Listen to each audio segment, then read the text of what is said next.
मानदेश माझा सबस्क्राइब करा आणि अपडेट रहा। खऱ्या अर्थाने आम्हाला अभिमान आहे आदरणीय महादेवजी जानकर साहेबांचा। आपला मानदेशाचा सुपुत्र परभणीला गेला आणि लोकसभेची निवडणूक जिंकला। आता माड्याचा गड जिंकण्यासाठी महादेव जानकर साहेब मानदेशात आले। एकदा जोरदार टाळी त्यांच्यासाठी झाली पाहिजे। अशा अनेक मान्यवर मंडळी या व्यासपीठावरती आहे। शिवसेनेचे नेते जाधव साहेब आहेत, राष्ट्रवादीचे वाण तालुक्याचे सूर्यवंशी साहेब आहेत, प्राध्यापक बंडा गोडसे सर आहेत। आम्ही खऱ्या अर्थाने ही सगळी मंडळी खऱ्या अर्थाने खटाव तालुक्याचे माजी आमदार डॉक्टर दिलीपरावजी येळगावकर साहेब आहेत, उले साहेब आहेत। ही सगळी मंडळी खऱ्या अर्थाने माड्याचा गड जिंकण्यासाठी या मानदेशामध्ये आलेत। आपणा सर्वांचं मी मनापासून स्वागत करतो या प्रचार सभेच्या निमित्तानं। यानंतर आपणा सर्वांना संबोधित करतात आपल्या सर्वांचे लाडके नेते, या मानदेशाचा सुपुत्र राष्ट्रीय समाज पक्षाचे नेते आदरणीय महादेवजी जानकर साहेब आणि उद्याचे होणारे खासदार। एकदा जोरदार टाळी त्यांच्यासाठी।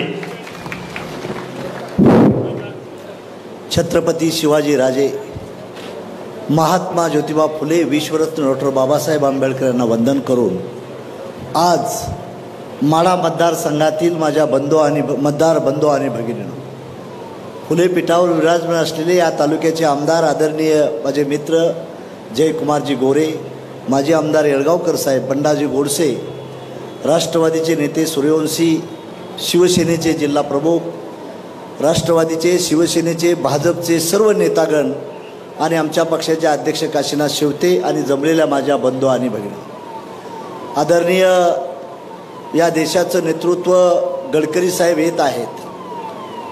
त्यांचं मी सातारा जिल्ह्याच्या वतीनं, मानच्या वतीनं त्यांचं मी अभिनंदन करतो।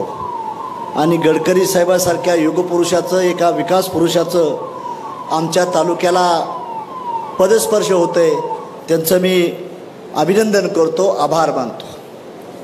बांधवांनो, गडकरी साहेब या राज्याचंच नव्हे तर देशाचं एक मुकुटमणी आहे।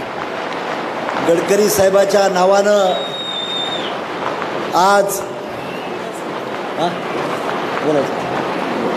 आदरणीय या देशाचे केंद्रीय रस्ते वाहतूक मंत्री ज्यांनी या देशामध्ये दळणवळणाची साधना उभी केली, त्या आदरणीय नितीनजी गडकरी साहेब येत आहेत। मानदेशाची जोरदार टाळी आणि आवाज आला पाहिजे, एकदा जोरदार टाळी धरू ट्रॅक।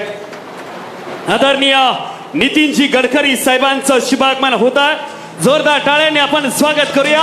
एकदा हात वरती, जोरदार टाळी या मानदेशाची आदरणीय गडकरी साहेबांसाठी।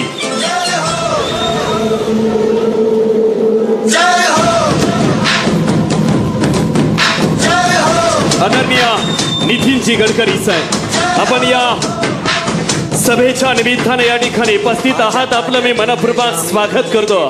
या विराट अशा सभेच्या निमित्तानं आलेल्या सर्वांचं मी मनपूर्वक स्वागत करतो या कार्यक्रमाच्या निमित्तानं। आणि आपलं मनोगत व्यक्त करतायत आदरणीय महादेवजी जानकर साहेब। गडकरी साहेबांचं मी माझ्या तालुक्याच्या आणि जिल्ह्याच्या वतीनं पहिलं अभिनंदन करतो आणि त्यांचा आभार मानतो। या भारताचा विकास पुरुष मान तालुक्याला आज पदस्पर्शन केलं, त्याबद्दल मी त्यांचा अभिनंदन करून हृदयातनं ऋणी मानतो। बांधवांनो, या देशाची इलेक्शन, देशाच्या हितासाठी इलेक्शन लोकशाहीचं चाललेलं आहे। या देशात, या राज्यामध्ये एनडीएचं सरकार बनण्यासाठी भारतीय जनता पार्टी, शिवसेना, राष्ट्रवादी काँग्रेस आणि मित्र पक्षाची अलायन्स झाली। मी प्रथमदा या देशाचे प्रधानमंत्री मोदी साहेब, अमित शहाजी, या राज्याचे मुख्यमंत्री एकनाथ शिंदे साहेब, अजितदादा आणि देवेंद्र फडणवीस साहेब यांचं अभिनंदन करीन की गडकरी साहेब, माझ्यासारख्या छोट्या पक्षाला देखील तुम्ही जागा देऊन परभणीचं खासदार करण्यासाठी मदत केली, त्याबद्दल मी तुमचं त्रिवार अभिनंदन करीन। बांधवांनो, आज मी सातारा जिल्ह्यातला असला तरी परभणीतनं जिंकून येण्याची पोझिशन माझी झाली आहे। मी जिंकून येतोय। माझी आपल्याला विनंती आहे, मोदीचं सरकारवर बसल्यानंतर आमचा भाग दुष्काळी आहे। गडकरी साहेब, इथं सिंचनाचा प्रश्न आहे, बहुतांशी आपलं सरकार आल्यानंतर सोडण्याचा प्रयत्न केलेला आहे, परंतु आमचा शेतकरी इथला चिवट आहे. माझ्या भागाच्या भूमीचं एक वैशिष्ट्य असं आहे गडकरी साहेब की या जिल्ह्यामध्ये सर्वात जास्त IAS आणि IPS अधिकाऱ्याची खाण आहे. हा भाग जरी दुष्काळी असला तर आमची लोक आत्महत्या करत नाहीत, तर मात करून या देशावर राज्य करण्याचा प्रयत्न करतात. असा हा मान तालुका आहे. मी आपल्याला सांगू इच्छितो, सिंचनाचा प्रश्न बऱ्याच नेत्यांनी नाव घेतलं, पण पश्चिम महाराष्ट्रातले जवळजवळ 88 तालुके असे आहेत की आजही तिथं पाणी प्यायची सोय नाही. आमच्या जिल्ह्यात मुख्यमंत्री भरपूर झाले, पंतप्रधानाची स्वप्न बरेच लोकांनी पाहिली, पण आम्हाला गडकरी साहेब पाणी सुद्धा मिळालं नाही. आम्हाला मुंबईला जगावं जावं लागतं. म्हणून माझी आपल्याला विनंती आहे, सिंचनाचा प्रश्न सोडवण्यासाठी दिल्लीमध्ये सरकार आपलं पाहिजे, राज्यामध्ये सरकार आपलं पाहिजे. म्हणून तुम्हाला एक करावं लागेल, खासदार आपला पाहिजे, आमदार आपला पाहिजे. आम्ही त्या मित्र पक्षाच्या वतीने NDA मध्ये आहे आणि हा जयाभाऊ सांगू इच्छितो, परभणीच्या विकासासाठी जसा पैसा आणणार आहे तसा माड्यासाठी सुद्धा पैसा आणण्यासाठी आम्ही कटिबद्ध असो. बांधवांनो, माझंही गाव मान तालुक्यातच आहे. काल परभणीच्या सभेत मोदी साहेब आले. गोपीनाथ मुंडे नंतर मला मुलगा म्हणण्याचं स्वप्न कुणी केलं? गोपीनाथ मुंडेनं. आणि दुसरं माझी इज्जत वाढवली जयाभाऊ गडकरी साहेब, ते नरेंद्र मोदीनं वाढवली. काय म्हटले? माझा लहान भाव आहे.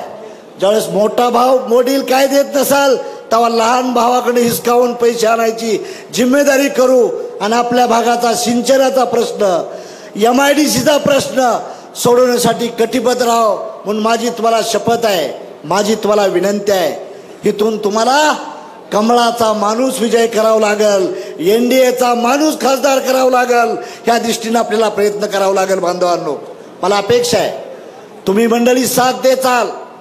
आपण मंडळीने जर सरकार आणण्यासाठी मदत केली तर आपल्या भागात स्टार MIDC होईल, आपल्या भागात रोड चांगले होतील, आपल्या भागात रेल्वे चांगली होईल. एवढंच नाही तर एअरपोर्ट देखील आपलं तयार करण्यासाठी सोय करू. म्हणून तुम्हाला विकासावर, डेव्हलपमेंटवर मतदान द्यावं. मी कुणावर टीका करणार नाही, परंतु जे आपल्या विरोधी पार्टीचे लोक आहेत त्यांच्यात पंतप्रधानाचा मेळ नाही. अजून कुणाला पंतप्रधान करायचं कुणाला नाही. इथं सरकार बनलेलं आहे. म्हणून माझी विकासाच्या दृष्टीनं विकासाला मतदान देण्यासाठी तुम्ही मतदान भारतीय जनता पार्टीच्या रणजितसिंह नाईक निंबाळकरांच्या कमळ चिन्हाला मतदान करावं हे आवाहन करण्यासाठी आलोय. बांधवांनो, स्वतः आम्ही उभा आहे, ह्या दृष्टीनं तुम्ही मतदान करचाल अशी अपेक्षा व्यक्त करतो आणि मी आपली जाग येतो. जय हिंद, जय भारत. धन्यवाद सन्मान्य महादेवजी जानकर साहेब. आदरणीय नितीनजी गडकरी साहेब, आपण या कार्यक्रमाच्या निमित्तानं उपस्थित झाला. आपला सन्मान या मानदेशाच्या वतीनं बुके देऊन या ठिकाणी सन्मान्य आमदार जयकुमारजी गोरेभाऊ या ठिकाणी करतायत. मी विनंती करणार आहे, आदरणीय भाऊंना मी विनंती करतो, या ठिकाणी बुके देऊन एकदा जोरदार टाळी झाली पाहिजे. या देशाचे केंद्रीय रस्ते वाहतूक मंत्री आदरणीय नितीनजी गडकरी साहेबांचा सन्मान आणि राष्ट्रवादी काँग्रेस पक्ष मान तालुका आणि युवराजी सूर्यवंशी सगळी मंडळी या ठिकाणी सन्मान करतात नितीनजी गडकरी साहेबांचा. एकदा जोरदार टाळी झाली पाहिजे. धन्यवाद. आणि यानंतर आपला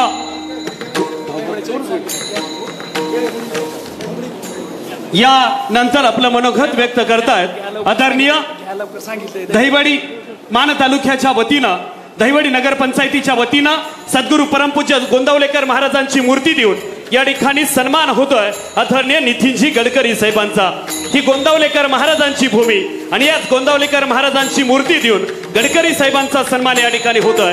त्याचबरोबर मान तालुका राष्ट्रवादी काँग्रेस पक्षाच्या वतीनं आदरणीय युवराजी सूर्यवंशी या ठिकाणी गडकरी साहेबांचा सन्मान करतात. मी विनंती करणार आहे आदरणीय युवराजी सूर्यवंशी यांना आपण सन्मान करावा.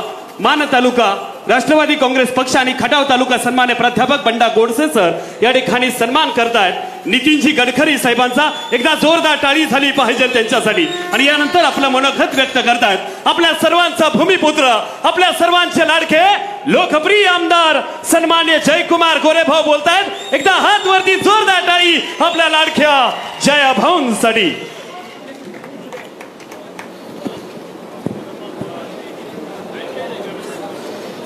काय ऊन लागतंय का? आज हवेची सोय केली आपल्या. आज हो घातलेल्या लोकसभेच्या निवडणुकीच्या प्रचारासाठी आपल्या सगळ्यांसोबत उपस्थित असलेले या देशाचे नेते,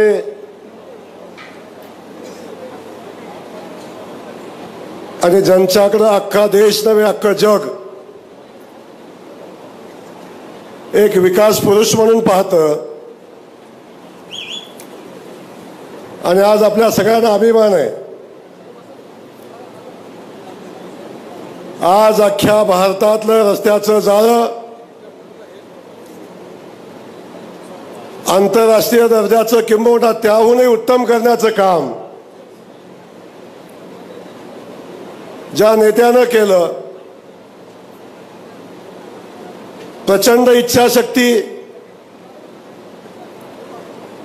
प्रचंड संकल्पशक्ती असणारा हा नेता आज आपल्या सगळ्यांसोबत उपस्थित आहे, याचा आम्हा सगळ्यांनाच मनापासूनचा अभिमान आहे. मी आमच्या सगळ्यांच्या वतीनं साहेब आपलं मान तालुक्यामध्ये मनापासून स्वागत करतो. साहेब, आपल्याला ग्रामीण भागातला छोटा छोटा माणूस, सामान्य माणूस सुद्धा हा रस्ता कुणी केलाय तर हा गडकरी साहेबांनी केलाय. प्रचंड आपल्या कर्तृत्वावर प्रेम करणारी मंडळी गावागावामध्ये, भागाभागामध्ये, ग्रामीण भागामध्ये साहेब आहे. आणि आज अनेकांची इच्छा होती गडकरी साहेबांनी या ठिकाणी यावं. आज गडकरी साहेब या ठिकाणी लोकसभेच्या प्रचाराच्या निमित्ताने या ठिकाणी आलेले आहेत. आदरणीय जानकर साहेब आपल्या मान तालुक्याचे सुपुत्र आहेत, आणि ज्यांनी आजपर्यंत सामाजिक काम करत असताना, या भागाचा विकास करत असताना कायम आपल्या या खडावमांच्या मातीची, पाण्याची तहान भागवण्यासाठी कायम संघर्ष करण्यामध्ये खांद्याला खांदा लावून काम केलं. या भागामध्ये काम करत असताना एक राष्ट्रीय समाज पक्षाची स्थापना केली, आणि एक याच भागातनं काम करत असताना आता आपला इथला सुपुत्र परभणीला गेला आणि परभणीत जाऊन लोकसभेची निवडणूक वाघासारखा लढला. आणि आम्हाला सगळ्यांना खात्री आहे जेव्हा मोदीजी 2024ला पंतप्रधानपदाची शपथ घेतील तेव्हा आमचा हा खटावमानचा सुपुत्र मोदीजींच्या सोबत लोकसभेमध्ये असेल याची खात्री या निमित्तानं आम्हाला. ते आमचे महादेवरावजी जानकर, विकासजी महात्मे, या ठिकाणी उपस्थित असलेले आमचे आदरणीय माजी आमदार डॉक्टर दिलीपराव येळगावकर, पंडा गोडसे, भास्कर काका गुंडगे, आमचे बाबू सूर्यवंशी, या ठिकाणी उपस्थित असलेले चंद्रकांत जाधव, आमचे शिवसेनेचे शिवाजीराव शिंदे, अनेक लोक या ठिकाणी आहेत. त्या सगळ्यांची नावं घेणं वास्तविक पाहता आवश्यक आहे, पण आपल्या सगळ्यांची क्षमा मागेन. गडकरी साहेबांनी उठतानाच मला सांगितलंय की मला इथून 5 वाजता टेकऑफ घ्यायचं आहे आणि पुढे जाऊन पुढच्या सभेला जायचं आहे. त्यामुळं बाकी सगळ्यांची मी क्षमा या ठिकाणी मागेन. आपल्या सगळ्यांचा या ठिकाणी स्वागत करत असताना आमचे पत्रकार बंधू या ठिकाणी उपस्थित आहेत, कारण तुम्ही लोकांनी आमच्या माऱ्याचं नाव अख्ख्या देशामध्ये नव्हे जगामध्ये करण्याचं काम केलंय. या देशातला, या राज्यातला सगळ्यात पत्रकारांचा आवडता मतदारसंघ कुठला असेल तो माढा मतदारसंघ आहे. आम्हाला वाटलं होतं बारामतीवर तुमचं जास्तीचं प्रेम राहील, पण तुम्ही बारामती सोडून आमच्यावर जास्तीचं प्रेम करता याचा मला मनापासून आनंद आहे. कायम चर्चेमध्ये असणारा, लोकसभेची निवडणूक लागली आणि लोकसभेची निवडणूक सुरुवात व्हायच्या अगोदरपासून ज्या सगळ्यांचं लक्ष या माढा मतदारसंघाकडे होतं, त्या माढा मतदारसंघातले आमचे सुजाण नागरिक बंधू, खटावमानचे बंधू आणि भगिनीनो, आपलंही मनापासून या ठिकाणी स्वागत करतो. आपल्या सगळ्यांना माहिती आहे, या माढा लोकसभा मतदारसंघाची निवडणूक आता अंतिम टप्प्यामध्ये आहे, आणि अनेक दिवसापासून चर्चेत असलेला हा मतदारसंघ, याला कारण पण गडकरी साहेब तसंच आहे. हा मतदारसंघ पूर्वीचा आदरणीय शरद पवार साहेबांचा मतदारसंघ आहे. 2009 साली शरद पवार साहेबांनी या मतदारसंघाचं नेतृत्व केलं, आणि या मतदारसंघाचंच नाही या जिल्ह्यामध्ये कायम पवार साहेबांच्या विचारानं जिल्हा चालणारा जिल्हा म्हणून या जिल्ह्याकडे कायम बघितलं जातं आणि या जिल्ह्याचा विचार कायम पवार साहेबांच्या सोबत राहिला असा पद्धतीचा इतिहास होता. आणि मी आपल्याला मनापासून सांगेन, एवढं कारण काय, एवढा हा मतदारसंघ चर्चेत असायचा कारण काय, तर 2009 साली खासदार झाल्यानंतर आमच्या सगळ्यांच्या प्रचंड मोठ्या अपेक्षा होत्या. या माढ्याच्या जनतेच्या प्रचंड मोठ्या अपेक्षा होत्या की आता पवार साहेब आमचे खासदार झालेत, आमचे पाण्याचे प्रश्न सुटतील, आमच्या या भागातल्या आता अडचणी संपतील आणि पिढ्यानपिढ्याचा माढा मतदारसंघाला आणि खटावमानच्या मातीला दुष्काळी माती म्हणून जो कलंक लागलाय तो कलंक पुसण्याचं काम या निमित्तानं पवार साहेब करतील अशा पद्धतीच्या आमच्या भोळ्या भावड्या अपेक्षा या जनतेच्या होत्या.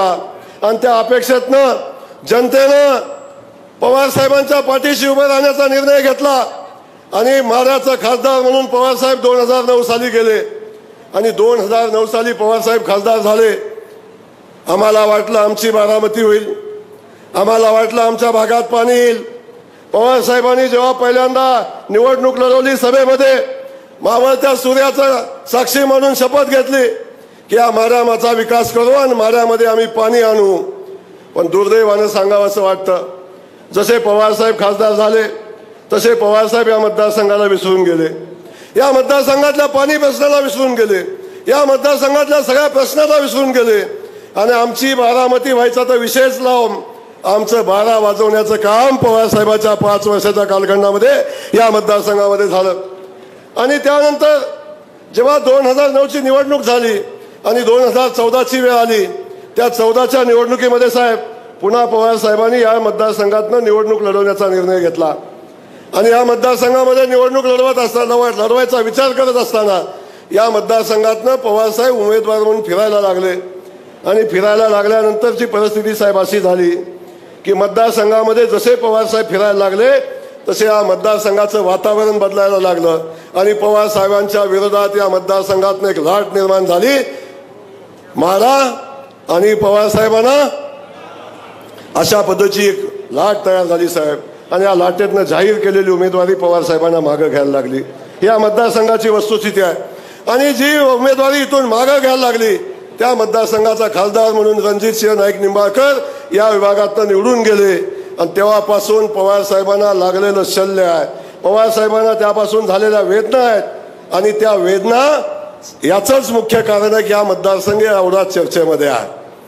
मोदीजींनी जेव्हा निवडणूक झाली तेव्हा पहिल्या निवडणूक झाल्यानंतरचे जे मोदीजींची मुलाखत होती त्या मुलाखतीमध्ये मोदीजींनी सांगितलं कि जो देश का नेता बनने जा रहे थे, जो प्रधानमंत्री बनने जा रहे थे, उनको उनकी कॉन्स्टिट्यूएंसी से उनकी खुद की उमेदवारी वापस लेनी पड़ी. हे वाक्य आदरणीय मोदीजींनी जे टीव्हीच्या मुलाखतीमध्ये सांगितलं त्याचं दुःख पवार साहेबांना होतं आणि त्यातून या माढा मतदारसंघामध्ये आजची जी परिस्थिती आहे ती निर्माण व्हायचं मुख्य कारण आहे.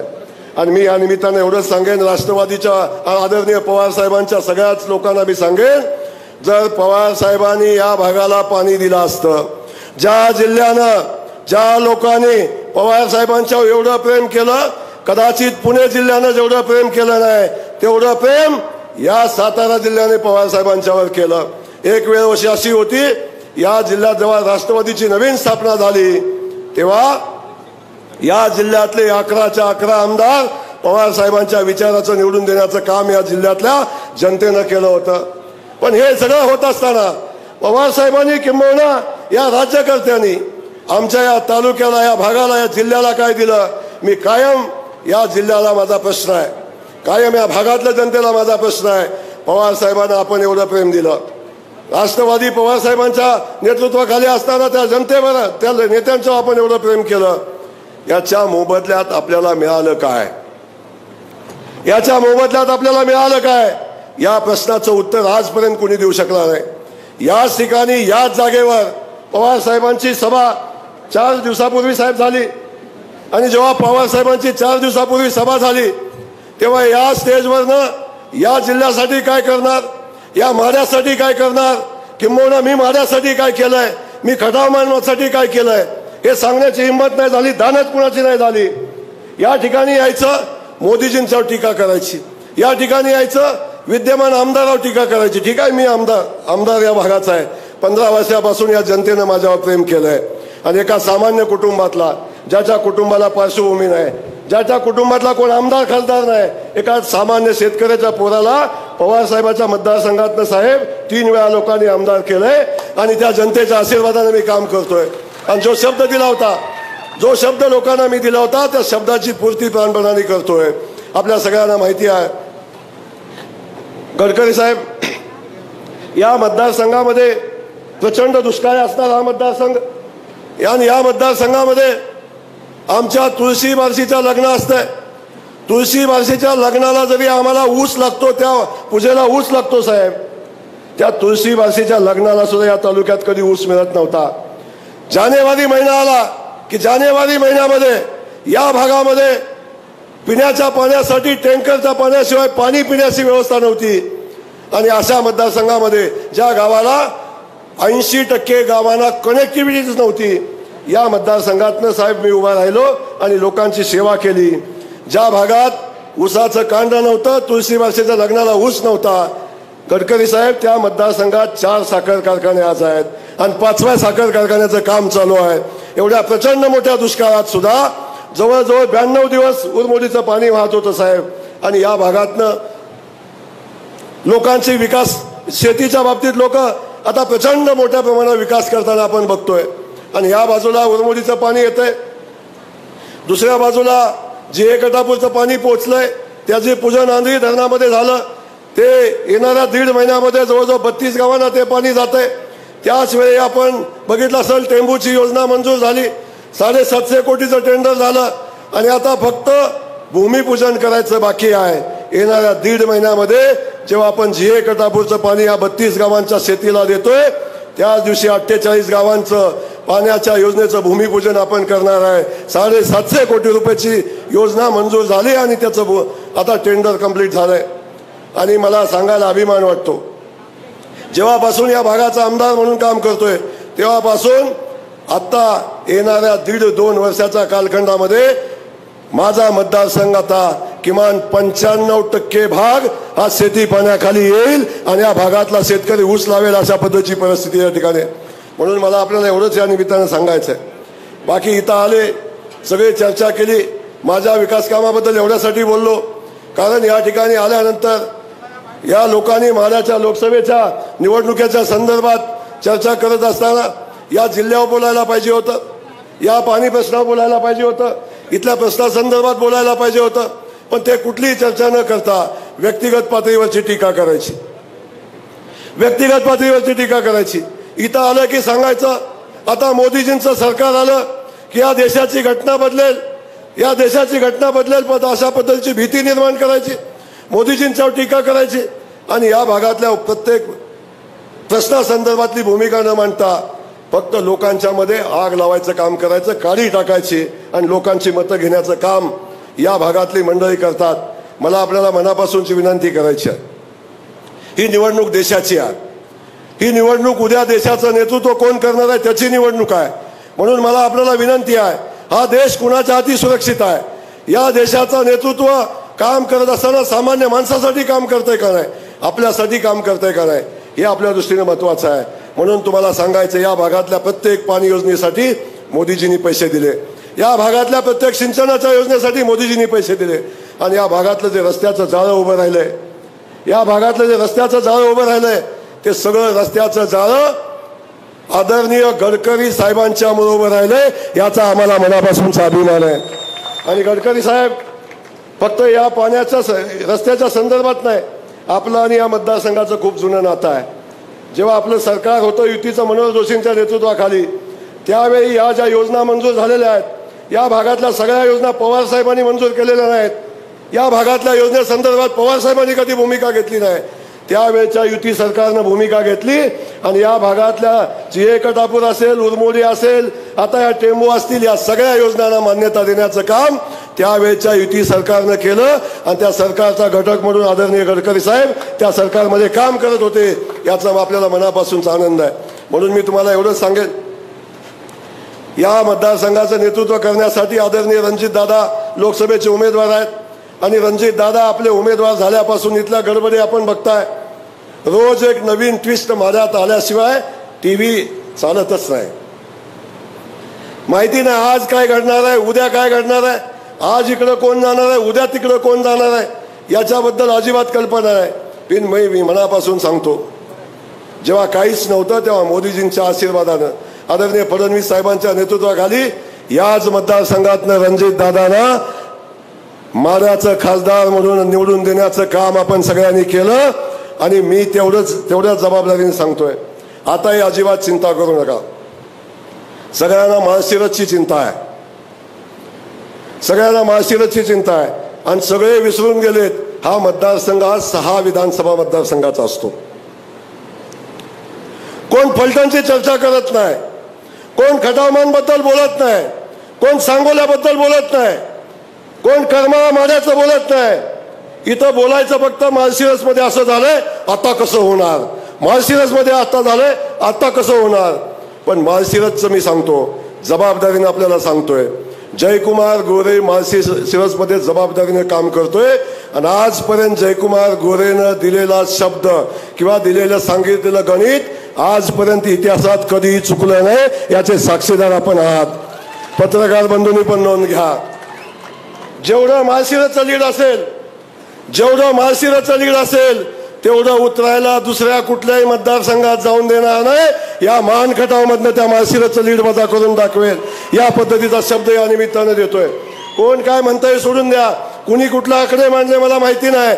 मागच्या वेळी 1,06,000ची जी सूज आलेली आहे, सूज, आणि त्या सुजीतनं सगळं झालेलं आहे. म्हणून मी तुम्हाला सांगतो की जे परिस्थिती निर्माण झाली, मागच्या वेळी मदत केली, मागच्या वेळी कुणी काय केलं हा विषय सोडा.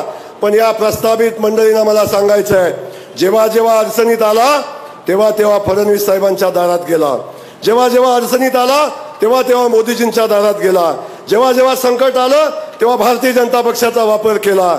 आणि जेव्हा भारतीय जनता पक्षाला देण्याची वेळ आली, अनेक लोक सांगतात मोहितेंच्यावर अन्याय झाला. काय अन्याय झाला हो?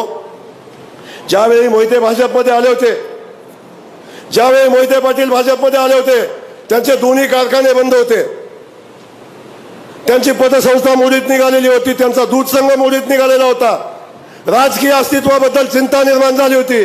आज जेलमध्ये जातात का उद्या जेलमध्ये जातात अशा पद्धतीची परिस्थिती निर्माण झाली होती. आणि त्या परिस्थितीमध्ये भारतीय जनता पक्षाने विनंती केली नव्हती, मोहिते पाटील कुटुंबाने भारतीय जनता पक्षाकडे विनंती केली होती की आम्हाला पक्षामध्ये घ्या.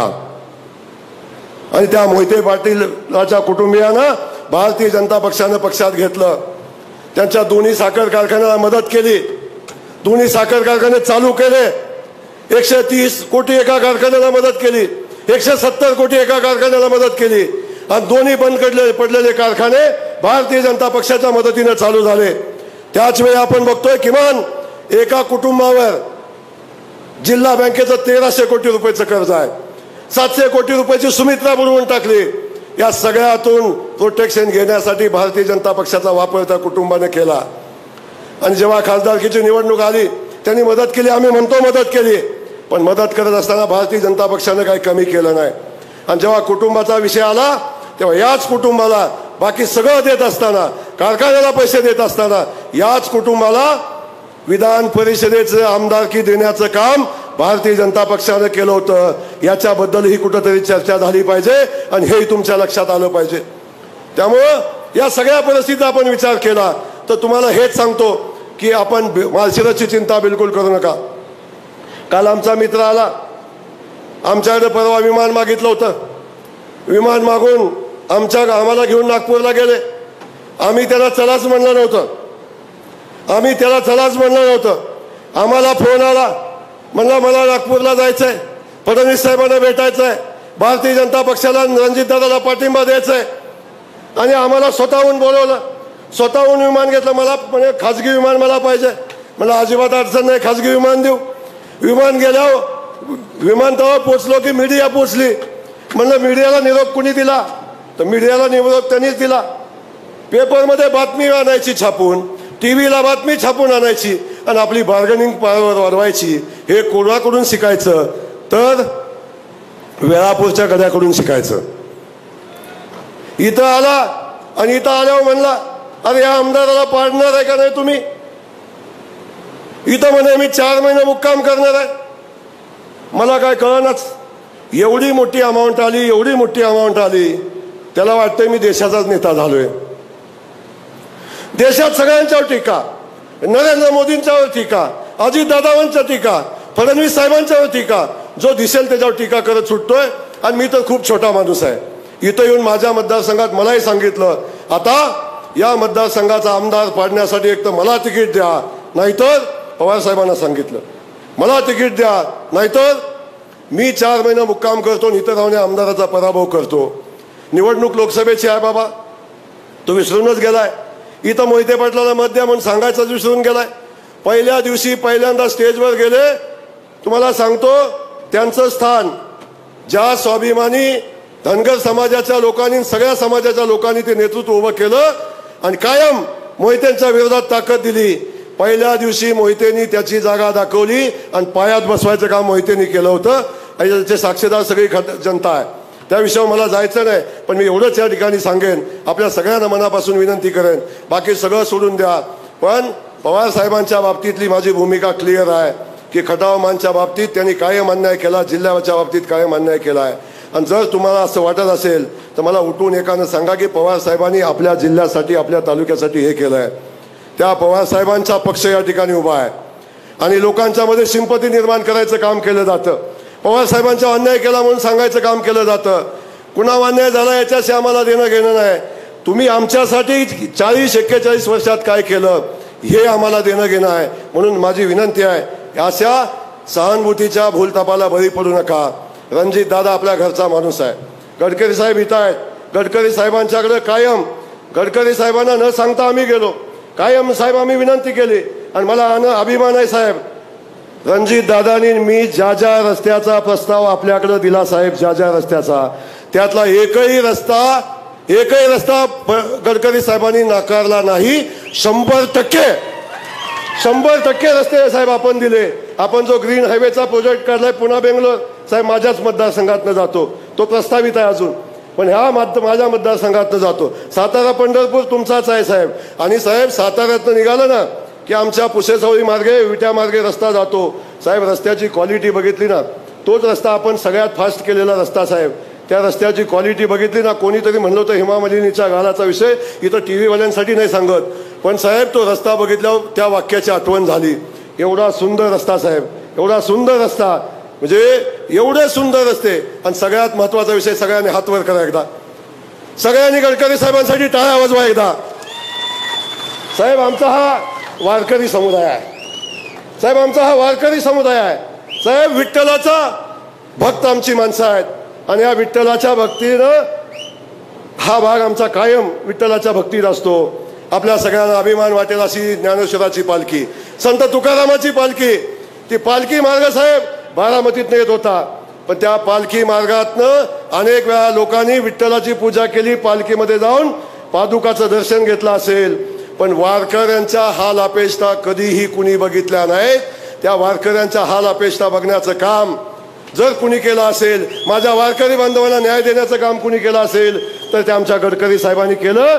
जो पालखी मार्ग भव्य उभा राहिला आहे तो गडकरी साहेबांनी उभा केलेला मार्ग आहे. आपण संत तुकारामाच्या पालखी मार्ग असेल, आमचा ज्ञानेश्वर माऊलीचा पालखीचा मार्ग असेल, हे सगळी कामं आपण केलेली आहेत. आणि तुम्हाला त्या विठ्ठलाची शपथ आहे, सांगा ज्या पालखी मार्गावरून जातो त्या पालखी मार्गाचं काम ज्या भारतीय जनता पक्षानं केलं, मत कुणाला देणार सांगा, हे मत कुणाला देणार सांगा. अरे बाबानो, या खटावमानमध्ये आलं पाणी ते भारतीय जनता पक्षाच्या आणि आदरणीय फडणवीस साहेबांच्या, मोदी साहेबांच्या मुळे आलं. मला सांगा, या भागामध्ये आम्ही हे कामं करत असताना आपण 40 वर्ष त्यांनी काय केलं नाही. त्यांच्या पाठीशी राहण्यापेक्षा भारतीय जनता पक्षाच्या पाठीशी उभे राहावा. मोदीजींना पुन्हा एकदा पंतप्रधान करण्यासाठी आपण आपलं मत आदरणीय रणजित दादांना द्या, ही विनंती या निमित्ताने मी आपल्या सगळ्यांना करणार आहे. गडकरी साहेब, आपलं पुन्हा एकदा मनापासून या ठिकाणी स्वागत करतो. खूप विषय बोलण्यासारखा आहे, मराठा आरक्षणाचा विषय बोलण्यासारखा आहे, पण आज मी बोलणार नाही, गावोगावी येऊन सांगितलंय. पण मला विनंती माझी एवढीच आहे, गावागावात चर्चा होते मराठा आरक्षणाची. 41 वर्ष पवार साहेब स्वतः 4 वेळा मुख्यमंत्री, किंवा पवार साहेबांनी केलेला मुख्यमंत्री 41 वर्ष या राज्यात काम करत होता. 41 वर्ष. माझा प्रश्न आहे, मराठा समाज बांधवांना माझा प्रश्न आहे, बाबांनो या 41 वर्षात मराठा समाजाच्या आरक्षणाचा एक विषय पवार साहेबांनी काढला, एकदा विषय पवार साहेबांनी काढला आणि मराठा समाजाला आरक्षण दिलं पाहिजे ही भूमिका पवार साहेबांनी घेतलेली एक भूमिका मला दाखवा. 40 वर्षाच्या पवार साहेबांच्या इतिहासात भाषण, त्यांची युट्यूबवरनं सगळी भाषणं काढा, एका भाषणामध्ये छत्रपती शिवाजी महाराजांचं नाव घेतलेलं मला दाखवा. एकदा मराठा समाजासाठी केलेली एखादी योजना मला दाखवा. अरे ज्या भारतीय जनता पक्षानं, ज्या फडणवीस साहेबांनी 2019 साली मराठा समाजाला आरक्षण दिलं आणि ते आरक्षण पवार साहेबांचं सरकार आल्यावर गेलं, कुणबीचं सर्टिफिकेट देण्याचा निर्णय घेतला. आता तुम्ही बघताय, आता 2024ला पुन्हा मराठा समाजाचं आरक्षण दिलं. अण्णासाहेब पाटील विकास महामंडळाची स्थापना फडणवीस साहेबांनी केली. EWSC विद्यार्थ्यांची सवलत फडणवीस साहेबांनी आणली. आता तुम्ही बघताय सारथीची स्थापना फडणवीस साहेबांच्या सरकारनं केली. मराठा समाजासाठी जेवढे निर्णय झाले, दोन्ही वेळचे आरक्षणाचे, कुणबीच्या सर्टिफिकेटचे, सगळे निर्णय आदरणीय फडणवीस साहेबांनी घेतले, शिंदे साहेबांनी घेतले, त्यांच्या सरकारनं घेतलं. पवार साहेबांनी काहीच केलं नाही. आणि ज्यांनी काहीच केलं नाही ती लोक सांगतात मराठा समाजावर बोलतात. मला सांगायचं आहे, त्यांना मराठा समाजाबद्दल बोलायचा अधिकार नाही. छत्रपती शिवाजी महाराजांचं दर्शन घ्यायला रायगडावर 55 वर्षात कधी गेले नाहीत. 55 वर्षांनी गेले आणि ते गेले अंबारीत बसून गेले, पण छत्रपतीचं दर्शन घ्यायला गेले नाही. झालं, छत्रपतीचं दर्शन घ्यायला गेले नाही तर ते तुतारी पुजायला गेले, छत्रपतीचं दर्शन घ्यायला गेले नव्हते. म्हणून माझी विनंती आहे, त्या भूलतापाला बळी पडू नका आणि आदरणीय देवेंद्र फडणवीस असतील, भारतीय जनता पक्ष असेल, मोदींच्या पाठीशी उभं राहावा आणि कमळाला मत द्या. साहेब उशीर झाला, धन्यवाद. जय हिंद, जय महाराज. धन्यवाद. धनगर समाजाच्या वतीनं काठी आणि घोंगडं देऊन आदरणीय गडकरी साहेबांचा सन्मान या ठिकाणी होतोय. धनगर समाज संघर्ष समिती जिल्हाध्यक्ष गणेशजी बिळकुंदे आणि विजयजी गलांडे या ठिकाणी घोंगडं देऊन या ठिकाणी सन्मान करतात नितीनजी गडकरी साहेबांचा. आणि यानंतर मित्रांनो, धनगर समाजाचा अभिमान आणि स्वाभिमान असणारं घोंगडं अनेकांनी नाकारलं, ते मोदी साहेबांनी खांद्यावरती घेतलं, आता गडकरी साहेब आपल्या खांद्यावरती घेत आहेत.